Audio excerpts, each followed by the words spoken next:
Hey everybody, Fishman here. Welcome to another video. I know I've said this many times before, but I really do need to stop trying to plan my videos out. There's always some sort of external force that wants to mess up my plans, and in this particular case, it is the government. They decided in their infinite wisdom a couple of days ago that we need to go into either another lockdown or at least have limited access to stores and restaurants and all that sort of stuff. And having been through two of them already, I did not want to get caught short.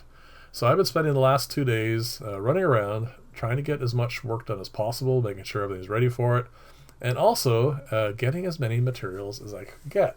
That would, help in at least a couple of things in the fish room, and also to make sure I had enough stuff for being able to continue working on that large paludarium build I'm doing for a client. So I didn't want to end up having to get to a point with that job and end up not being able to finish it, because that would be really bad. And that is also why you are catching this particular build kind of halfway through, because I was actually not intending on showing you this build because there's not a lot of interest in carpentry for my channel. I'm not a carpenter. I do build stands for clients, mostly for structural, that sort of stuff.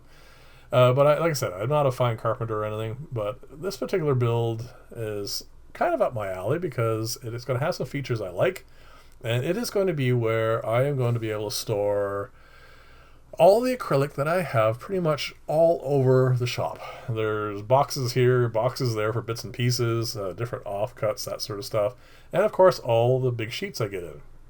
So there's going to be spots for those sheets to slide into this. You'll see as we go along, I'll point them out.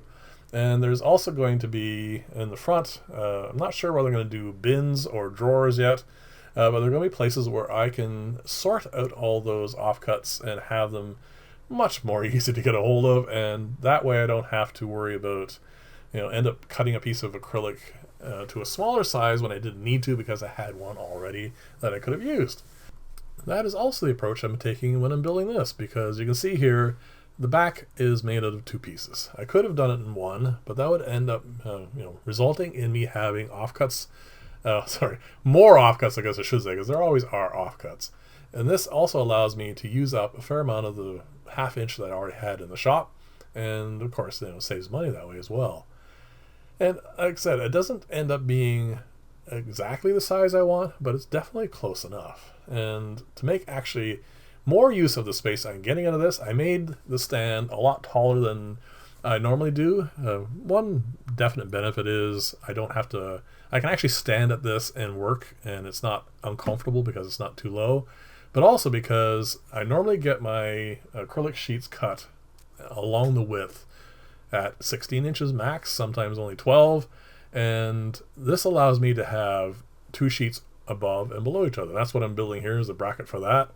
And that's going to be, so I can have, say, all the 1/8 inch strips on the top or bottom, doesn't really matter, and the 1/4 inch on the other. So this is going to make an awful lot of good use of the space that I'm creating. And that's, again, something that's really important when you don't have a whole lot of it, because, I use up almost all the basement already. And to have another actual, like even a mobile one like this, it does have to be as efficient as possible, because it's going to allow me to get rid of all those little boxes of bits and pieces, and also because I should be able to have a little bit of extra storage left over for some tools and some boxes of tools, that sort of stuff. It's also going to help that way as well. And that's actually going to be really cool, because there is one big mobile station I made. When did I make that now? Quite some time ago, let's just say. It is at least 15, 20 years. The wheels are gone on it, and I think I mentioned it in one of the other videos, I was going to put new wheels on it, but instead I think I'm going to go this route, because first off, I can actually use this as something to work on, and I think it's going to actually hold more stuff, like more tools, more materials, and I think it's going to be a lot more useful. So I'm going to probably take the other one apart, and then I will just end up reusing the bits and pieces of wood, because if I remember correctly, which is not likely because it was a long time ago, I'm pretty sure I did not glue that together. I tend not to, as most people do when they're building these sorts of things, to glue them and screw them together. I tend to just use screws because, like, in time I may actually want to reuse this or come up with a better way of doing it, and then I can rebuild it that way. It's unlikely, but it does come up sometimes. So this is going to be the back. This is the back of it here, and you can see the bottom to my right, and this is the shelf that's going to go in here. So I'll be able to put one row of acrylic on the top and one on the bottom, and this is, like I said, going to give me lots of nice space in this, and hopefully, actually, there's just no way I'm going to be able to fill this. There's an awful lot of storage here. Now, as far as the drawers or bins go, they're going to be added on later. And as I said, I wasn't really going to even show you this because, again, most people don't want to watch carpentry or whatever you want to call what I'm doing here. It's mostly for, aquarium stuff. So this is just almost like a filler episode or whatever you want to, however you want to name it. But it's going to be extremely useful, and you will definitely be seeing an awful lot of this once it is up and working. And again, it's going to be something that I'm going to really get a lot of use out of. So you can see here now, as it's starting to come together, this is, I could have made the back out of one full piece, but again, that would waste an awful lot of material, and it isn't necessary. And the other thing is I noticed when I was thinking about, as I was building this and having a look at it, I find that if I had made it solid all the way through, I wouldn't be able to get in there and have a look. Like if I put smaller pieces in from one end or the other, there's an odd chance that I'll end up with a small piece that gets stuck in the middle somewhere and have a hard time getting to it.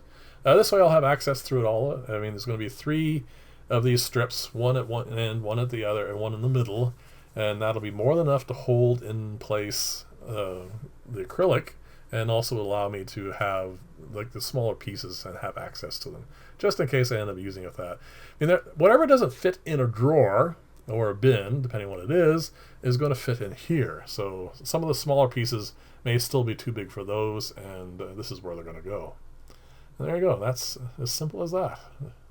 It is coming together, and one of the things I had to be very careful about, because this is only 1/2 inch, I had to make sure I put all the screws in straight so I didn't get any pop-outs on the side.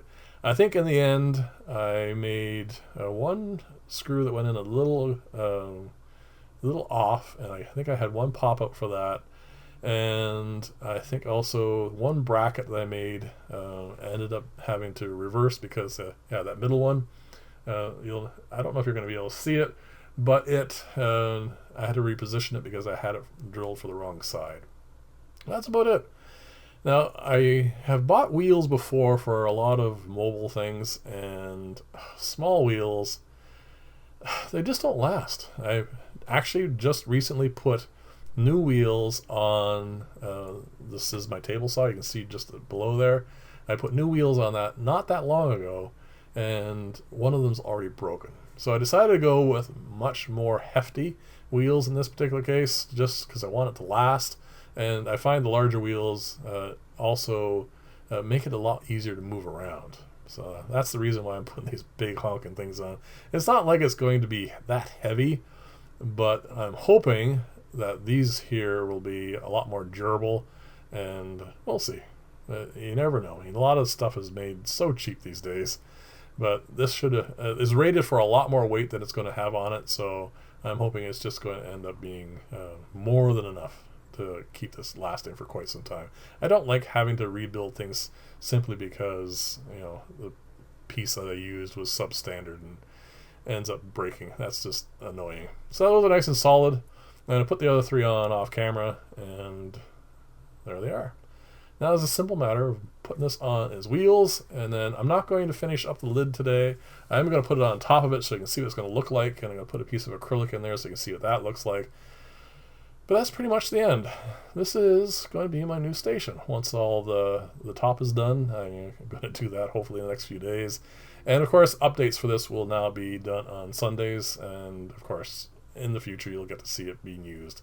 So this is actually really nice. I like this feature right here. This is my favorite part. I'll be able to slide all the acrylic in there. It won't warp and bend and all that sort of stuff because sometimes I have to stand it up and it tends to get a little wonky after a while, and in this case it won't. And of course these are going to be where all the bins and or drawers are going to go, and I have to figure out all those. So there you go. thank you very much for listening to me ramble on and watching this impromptu video. It's going to, like I said, it's going to be a really good workstation, and like I said, I really like the height of it too. So thank you again for watching. I'll see you in the next video, and bye for now.